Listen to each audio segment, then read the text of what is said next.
Greetings, earthling of the great beyond. I am Captain Hankman of the Wonder Cheese. This was a small greeting a friend of mine put many years ago when I was using MySpace. Oh God, who uses MySpace nowadays?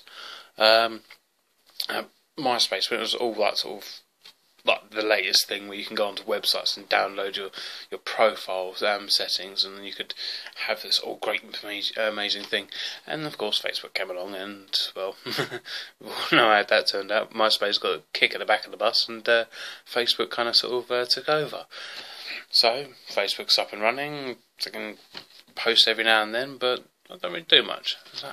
The one thing I did do many years ago, YouTube was just starting out, and I had it there at the time, so I thought I could check it out. And it was all skateboard stuff, you know, all those sort of like fail videos, and sort of where sort of Ray William Johnson was just starting out, and all those sort of things.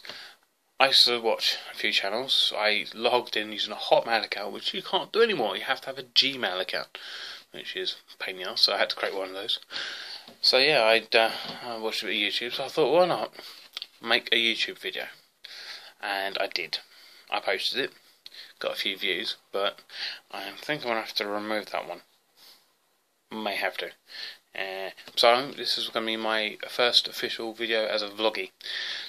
Who am I, and why should you care? Basically, my name's Tom.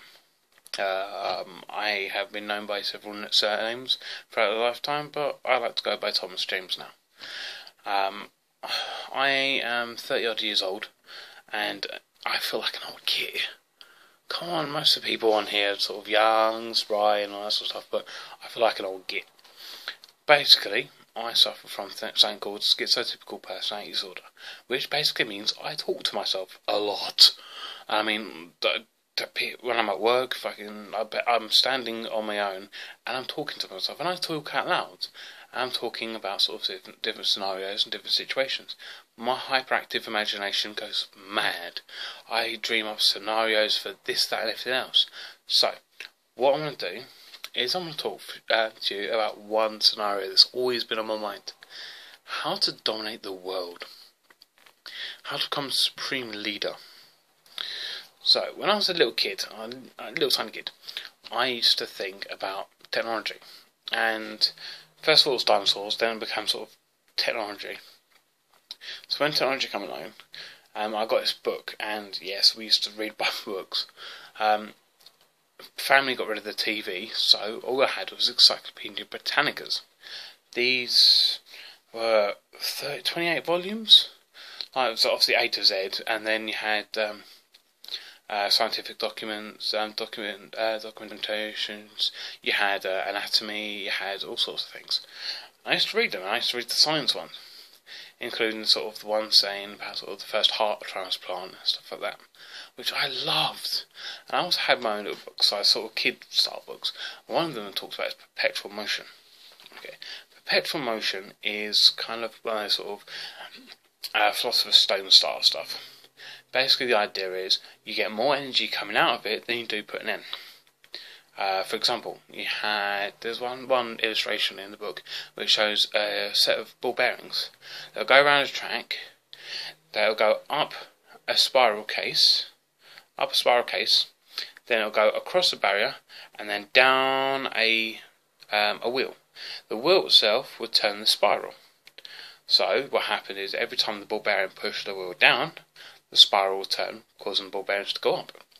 So every time ball bearing goes down, up, and so you have multiple ball bearings causing more energy to come out of it, and you end up with kinetic energy. Yeah, it doesn't seem feasible, does it?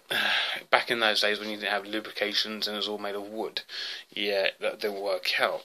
I've seen a few videos of people creating perpetual motion engines, which are great because you can use magnets. I was about 10, 11 when I started reading in depth with these things, and when I got to 11 I was thinking more and more into how do I make it work. And how do I make it work? I come up with an idea for a perpetual motion engine that will create enough energy so you could to cause electricity to be generated. This electricity you can then feed back into the engine to make it spin even faster to create more energy. All you need to do is provide enough neutron energy going into it to create the electricity coming out of it, and it was all DC coming out. So you'd have this sort of idea that the energy would be generated by this engine. Did my imagination stop there? No, it kind of went a bit haywire. So I started thinking about other things, like for example, we all have like microchips. There's microchips in your computer that you're watching right now. There's chips in the screen, the chips in your headphones, the chips in basically everything, even your mobile phones. The mobile phone in your hand has more power than it has when Apollo 11 and 12 and all that sort of went to the moon. Basically, an old Nokia had more power in it than the Apollo missions. So, what's the difference now? Basically, technology, because microchips, has certain gates, and not all that sort of other ones. Basically, what happens is you have one input, and it decides if you have that input is one or the other. That's fine. You have two inputs, and it decides whether or not it goes one or another. That's fair enough. But I thought, why not make it different? Why do you have to have one or two inputs to have an output? Why can't you have something that can make a decision on its own, like a little logic gate that has 3 dimensions? One going in from either end, one going in from sides, and one going in from top and bottom. So yeah, so it's kind of a like a 3-dimensional spherical shape type thing. Although I don't know atoms, I don't know how to sort of move electrons through it, all this sort of stuff. But I was thinking about it, and I was thinking you can make it look, and you can design it in such a way that it creates like a little problem, a little equation. So when one entrance is going on, then 2 entrances will have the output. When you have 3 entrances going on, it'll have one output or something like that. So it has its own way of creating a logic gate. So you have all these dimensions. You can create a chip the size of a normal logic chip, a normal processor, and Pentium or anything like that. But the whole thing will be the size. It'll be 3-dimensional, and the fact is, it would hardly use any of the power at all. So where did my mind go from there? Well, if you can use this idea, why can't you use the electrostatic energy of your personal being, your human body? Because we all create electrical fields. Our whole body creates electricity to go through it, which is like, for example, when you stub your toe. The nerves in your fingers and your toes and all that sort of stuff, when you hit the toe, a nerve will fire electrons through up into your brain to say, I'll stub my toe. You feel the pain from the nerves, and then you move your foot out of the way. Or unless you're an idiot and you stub your toe again on the same table for 2 days in a row. So the only thing you can do then is move the table. So what you do, move from there, you can have personal shield using the chips, then using your own electrostatic energy to power the chip. It then modifies electricity to then create a barrier. And I was thinking, what kind of shields would you have? Would it just be sort of a repulsive? Would it be absorption? I thought about different types of shields. You can have different shields, which comes in 3 parts. Most things in my life come in 3s. So the first shield is the absorption. So if you was to be hit by something, it'll absorb the impact and stop it from pursuing further. Second thing, you have repulsion. It would be a complete barrier, like for example, if you hit a ball against a wall, it'll bounce back. And the third one, which is kind of weird, but it's kind of phase shifting. You put everything within the field is then out of phase with everything else. I've seen sci-fi programs, I've seen other things that use this sort of idea of the sort of shield technology, which then has sort of either absorption, repulsion, or phase shifting, and they're all different. So I thought, well, you could have a personal shield that would absorb the energy. And thinking, what can the body actually absorb? The electrostatic energy in the human body can withstand quite a lot. You can get hit by a taser, 240,000 volts. That's a lot when you think about it. Hit by a taser, you go to the floor, twitching like a good one, and yeah, that's it, cops got you, and you're in handcuffs. But you survive. You get hit by a defibrillator when you're having a heart attack. Your body survives. That's because your body can absorb the energy, and your body can produce the energy because it's so used to it.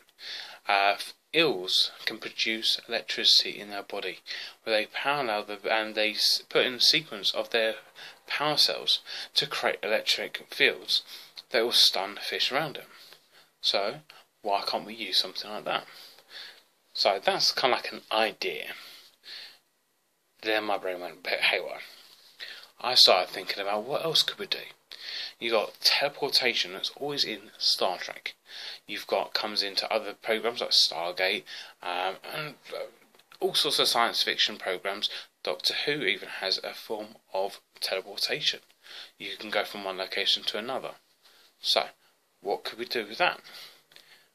Teleportation now has been done by a set of scientists who managed to mimic atoms going from one location to another, but not actually producing the atom from one location to the other, but making the atom react in the same way as another. In other words, cloning the atom. So you clone the atom's reaction, so when one moves in one way, the other one reacts. Yeah, I don't fancy going to a teleporter and realising that a clone of mine is sort of walking around somewhere. So let's change that. I thought about a way of having several satellites. You can create satellites that one would absorb, figure out a way of absorbing the energy of the atom, changing it into a form of energy, transferring it up to the satellite, and then transferring it to another satellite, which would then be able to transmit that energy back into its original, into a location in the same way that the atom is. So, for example, you can go from, say, the UK to Australia in about 3 seconds. Imagine going to a terminal. Someone goes, "Oh, just take your bag with you." So you walk your bag and you stand on this pad. Goes, "Just bear with it for a second. Don't worry, you'll feel a bit of a breeze and it should be fine." Next thing you know, you've got a white mist around you, or a white light around you, where all the lights come onto you, and next thing you know, you feel a bit warmer, isn't it? I feel a bit of air pressure difference. What's going on here? Oh, it's night time where I am. And next thing you know, you are in the middle of Sydney. Possible? Possible. But that's a long way away. And I said there's 3 satellites. Third satellite will be acting like the brains of the situation. It would act like the computing of what your body is, what it's made of, all the atoms, the bacteria, the viruses, all in your system, and then even clothes on your body. And then it will be able to sort of, one satellite will take it up, the program satellite will then move it to another program satellite, and then it will move it to the reconstruction satellite to put you down.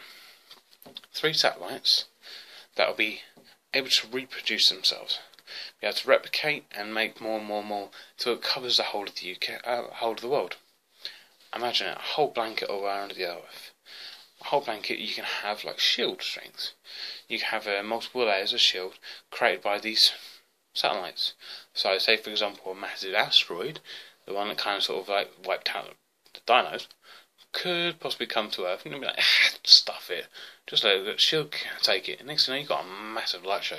It hits the shield and it just disintegrates. Possible? Yeah, let's think about this more. You obviously need something to be a hub of the situation. So why not create a space station? A space station. We have the ISS. We had Mir, and then we have the ISS. And the ISS is great. I love going up to satellite and viewing and get my telescope out, looking up the moon, and occasionally having a look and seeing the ISS move across the sky, which is fantastic. It's seen up in the stars, and you've seen this piece of technology that has come together from multiple countries in the world to create a living habitat for humans outside of our atmosphere. And the only thing that's been different about it is the fact that we don't have a permanent space.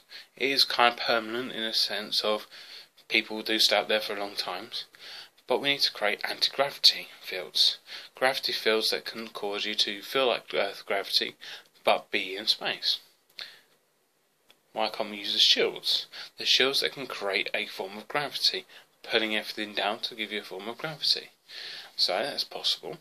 And have a space station that you could have the satellites create.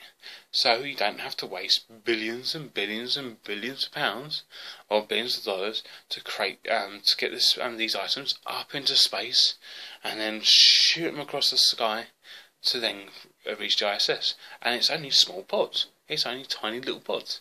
So what do? Use the satellites instead to get atoms from the Earth, from either inside the core or within the mantle, transfer up and then reconstruct it into what shape we want. So we can create a satellite of our own that it can hold about 1,000 people. And it could be like a little hotel with space exploration attached to it, so you can have shuttles that will go to different planets or different moons, and it'll be fun. But how do we get these spacecraft to do that? Well, using the same sort of technology as the chips, I thought about a way of creating like a polymer type thing, a three-dimensional gyroscope, but using atoms. So when certain microwave frequencies reach it, it then generates a kinetic field, like a gravity field. Whereas most people have pods on a space jumper that would create the lift and such, or you have rocket boosters and stuff like that. You'd have this kinetic energy drive that can then move you forward and move you in different directions just by exerting gravity fields. So you can do that. So you can then travel to the moon. You can have like a little vacation on the moon. Imagine it, sitting outside and go, oh, Dad, what are we going to do today? Oh, I don't know, do you want to go to the moon again? Yeah, I want. Get into your car, straight up, off you go, and take an afternoon looking around the moon. Take a little sort of sightseeing tour and all that sort of stuff, just using something the size of a car. Is that possible? Possible. Can be. Can we make it? It's all depending on our technology.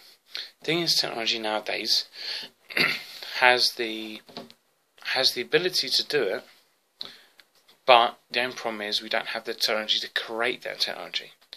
So what we need to think about is creating technology that will be able to create technology in the future. So let's think of the microchips. These first stage microchips. How do we do it? So we'd have to create the technology that could reconstruct multiple gates using this technology, and then have this technology to create another form of technology to then be able to reconstruct the chips together. So be able to layer and layer and layer of all each of these different gates in the right locations, get them to attach to each other and work together, and then have the technology to then program other technologies. So then other technologies can interact with it. So you can have a chip like a Pentium, you can plug in a motherboard, or you can have it as a graphics card or something like that, and it will take over for certain functions. You can have a mobile phone that could act like a server. Multiple terabytes worth of information, multiple information inputs. It can connect to multiple Wi-Fi's and download all your favourite content, so you have it available at any time. You can have all sorts of things connect to satellites just by using these chips. But the thing is, you need the technology to create these chips. So we use the technologies we can create the chips with to create the personal shields. We can use technologies that we can create to create the satellites. All we need to do is create 3 satellites to then have the kinetic energy drive to get them up into space.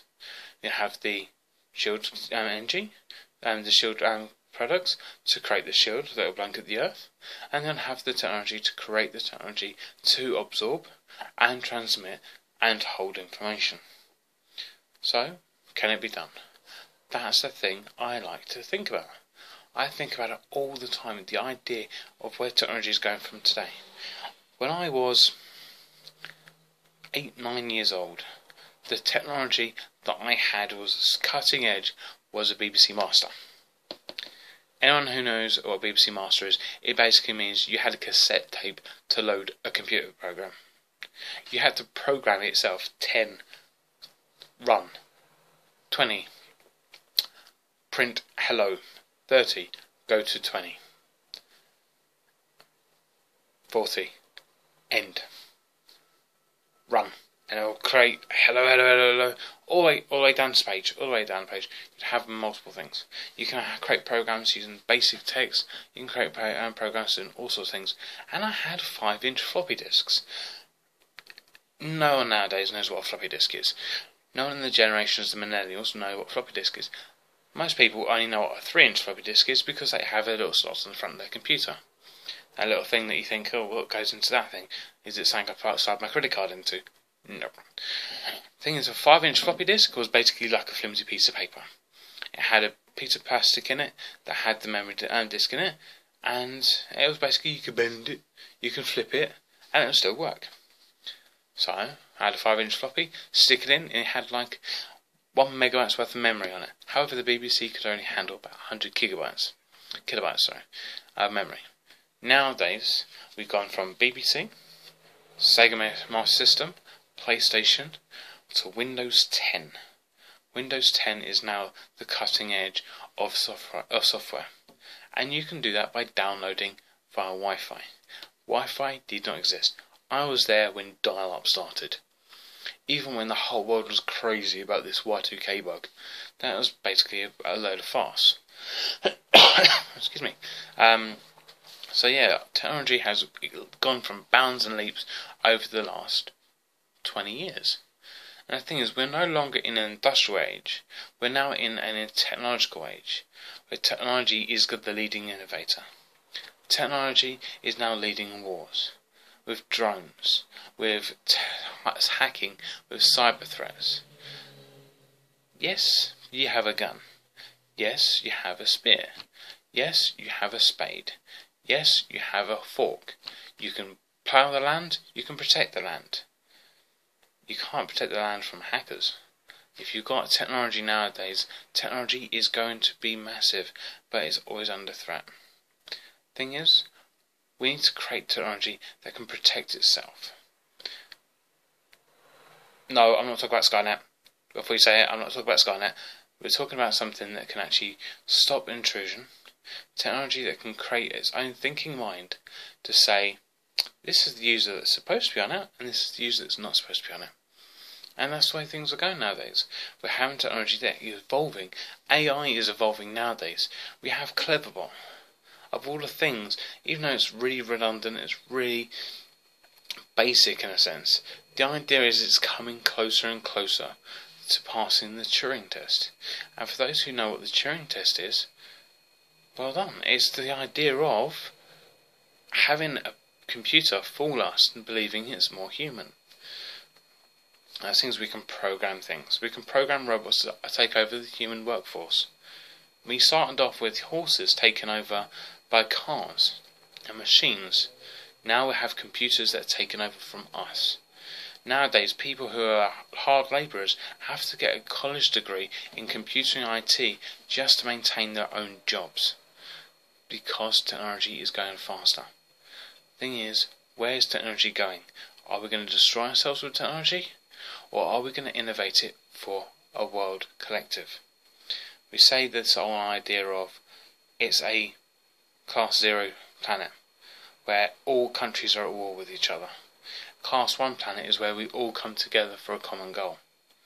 We're all one unity. And Class 2 planet is, Class 2 civilization is ones who go out into the solar system. Some countries are wanting to classify themselves as a Class 1, but we are all on a Class 0 civilization. Technology can get us to that next step. But that's how my imagination works. Leave a comment, give it a like, subscribe if you want to. I'll see you again.